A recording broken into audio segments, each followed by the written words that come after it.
time you walk into the room, got me feeling crazy, like my heart boom boom. Any other boy would stare, but me I look away, cause you're making me scared. Trying not to breathe, 1, 2, 3.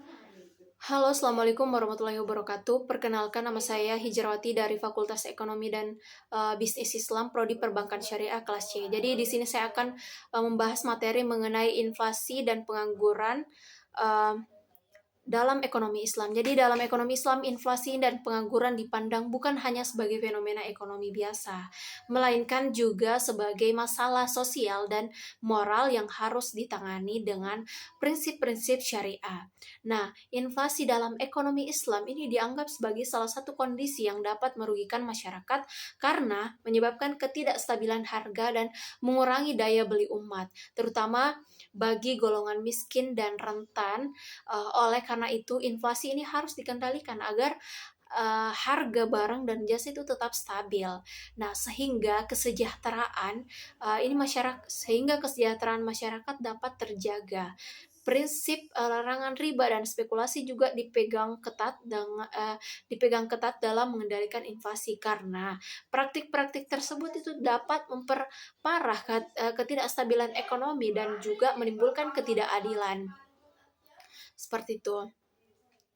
Nah, sementara itu pengangguran dalam ekonomi Islam itu dipandang sebagai masalah serius yang mengganggu keharmonisan sosial dan juga bertentangan dengan prinsip keadilan serta tanggung jawab sosial dalam Islam.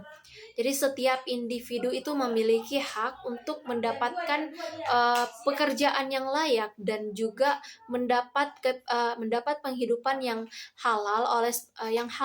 Nah, oleh sebab itu pemerintah dan masyarakat ini memiliki kewajiban untuk menciptakan lapangan kerja dan juga membantu mereka yang menganggur agar dapat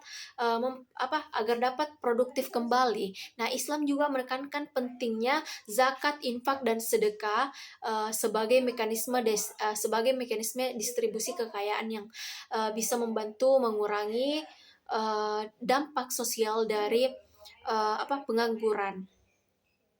Jadi pengangguran yang berkepanjangan ini dianggap bisa menimbulkan kemiskinan dan juga keseimbangan sosial yang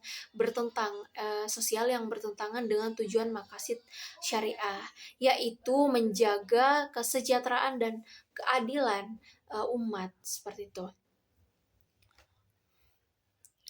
Terus, jadi secara keseluruhan ekonomi Islam ini berusaha menyeimbangkan aspek ekonomi dengan nilai-nilai